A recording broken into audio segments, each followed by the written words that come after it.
Hey guys, what's up? I'm here to give you guys a recap on the new episode of Sword Art Online Alicization War of Underworld, which is on episode 14, or you call it Sword Art Online War of Alicization Underworld Part 2 on episode 2.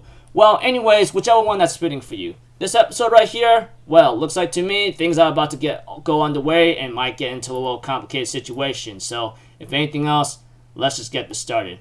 We have to it that Asuna's friends, such as Klein, Agil, and Lisbeth, Shilika, and then that clan lady of the green elves, and then the other girl who's in charge of a beast army whatsoever. They pretty much are trying to helping out Asuna, which I go oh cool, this is really slick. And of course they have an army of at least 2,000 people, but may not be enough since they're all going up against 50,000 altogether. Might be a little troubling for everyone else. It might be a little troubling sooner or later, but guess we're about to find out eventually, But whatever the case may be, since they got some sword skills and it's much better than what the Red Army men are, which is the human American players, which they have over 50,000 people, they should be able to hold them off at least to the best of their ability before things could get any worse. So pretty much Asuna heals up, goes back into action, and fights in the front lines while everyone else, especially that red guy that fought Kirito in season 1, whatever the case may be, you know what I'm talking about. Sorry, like I say, I'm in a nasty rush and everything altogether. But aside from that, we have to it that eventually Higa-kun, the guy in the blondie hair with glasses, he realizes that Kirito actually became conscious or shows activity that he's a little conscious whatsoever, and realizes that there's a way to restore Kirito's self, or should I say conscious or soul, in a certain way. I mean, 3 people have a connection to him that he says that's Suguha, Kirito's little sister, Shinon, the girl that followed Kirito to fight Death Gun, and Asuna, which is Kirito's love interest or girlfriend whatsoever, future soulmate or wife, whichever one that seems fitting for you.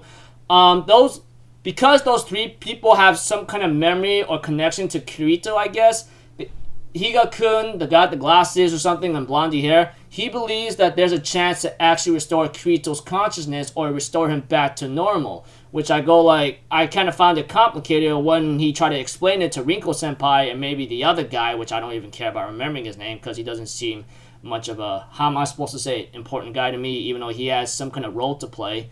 But aside from that, we have to it that Higa-kun, like I said, the guy in the glasses and blondie hair, I think that's his name, Higa-kun, he pretty much believes that there's a way to restore Kirito's consciousness, and repeating myself again, I apologize, and it'll be due to those 3 girls, Shinon and Suguha, along with Asuna.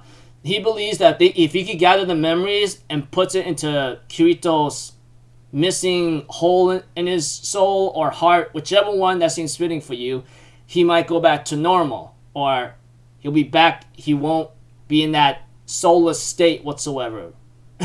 But whatever the case may be right now, they have to do it really quick, and they have to do it at a certain location. The main room is the best option, but apparently not so much, because the freaking American people, or American military, are the ones that are taking occupation in there. While there is another location they can do it at, they apparently won't be able to get there unless they have some nasty risk to it, because if they spot him, they'll shoot him right off the bat. But whatever the case may be, coming off from here, they have to hurry up, because apparently I think their army men are on the way right now, and if they end up disturbing or cut off some kind of source of power, it will force Kirito to log out and maybe the others to log out, and they could be possibly lost forever. So overall, without a lot of details, they have to hurry up, otherwise things will get very ugly. Everything they worked for, everything they want to try to help out Kirito and the others, will all be for naught, pretty much. And we have to it that they have some machines that can help them out, which is like Ichimon, and then hopefully Nimon can help out, but apparently that won't help him out. Nimon can't help out, but just only Ichimon. But we have to it that Yanai-san wants to come along with Higa-san, or Higa-kun, because he is the only one that actually knows about the maintenance here and there, and hopefully at least he could take a bullet for him in order to save Kirito, or Kazuto, whichever one seems fitting for you. And we go to a scene, of course, where it's really action-packed eventually, where our boy Bikuli takes on Emperor Vector, and he takes a lot of damage. But apparently we have to it that Bikuli actually has an idea, which apparently it's in the power of his sword, you know? It's like a time sword whatsoever. Apparently he's trying to find a certain location where he gotten hit and he was his arm sliced up by Emperor Vector. But apparently, unfortunately, we have to it that he was stopped by Emperor Vector, realizing he's up to something. And he was on point. And we have to it that before Emperor Vector was about to do any serious damage or possibly kill him off, knowing that he's really annoying and disturbing, we have to it that Bikuli's dragon, Hoshima, or whatever the dragon's name is gonna... Hoshigami ends up showing up and gives him the time he needs to use his ability of his time-splitting sword. All of a sudden, he's able to slash the past of what happened with him and Bikuli and was able to defeat him.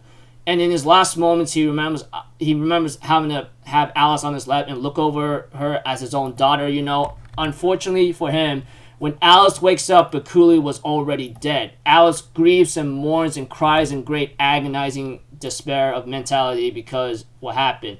Bikuli, therefore, his soul, when he's in the air right now with Hoshigami, his little pet, his partner dragon, he tells Alice, hey, come on now, don't cry. You should already know that my time would come eventually.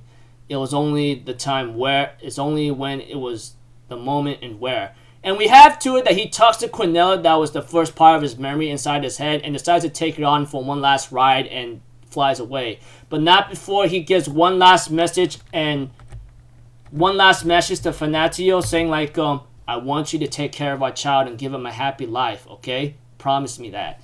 And we have to it that Fanatio, realizing that Bikuli is really dead, mourns and cries in despair knowing that like he's gone. But at the same time, she tells Bikuli, don't worry, I will keep an eye on your child, okay? And I will make him be happy and proud that you are his own kid, you know, that kind of thing.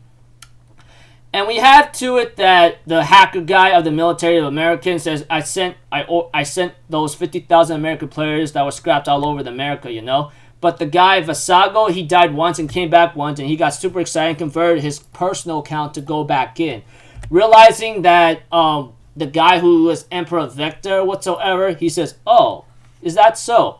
I'm going to dive in again, and I want you to convert this account to the Underworld.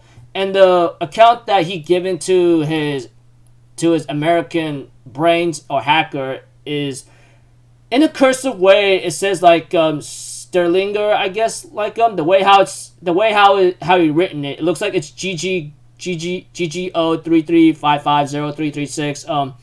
I don't know all that messy cursive writing. I can't seem to read it very well, but all I know is like he gives that account to him to convert that to put it in the Underworld, and we have to it that the guy who controlled Emperor Vector gets ready to go in with the malicious smile, ready to go kick some butt again. And preview of next episode is called Instigation. So yeah, looks like to me like with what's been going on right now, especially currently, it's gonna be very hectic right now because with having a way to find a way to restore Kirito, but they have to go to a certain location. They haven't got much time because of their army men or someone else outside the raft or something is about to like break in, and should that happen and cause a lot of damage to the power source, all hell, everything would be all for naught, you know. But aside from that, nothing much. Asuna's friends came in to help her, but Curly makes his last stand against Emperor Vector and manages to kill Emperor Vector with this time-splitting sword by splitting or killing his past or something. It seems a little confusing the way how I'm trying to understand it, but SAO is just SAO, whatever the case may be. So until then, people, I'll see you guys in the next video. I'm Alpha Zero. Have a good day, and I'll see you guys next time, alright? Peace out. Bye-bye. Toot-toot-toot!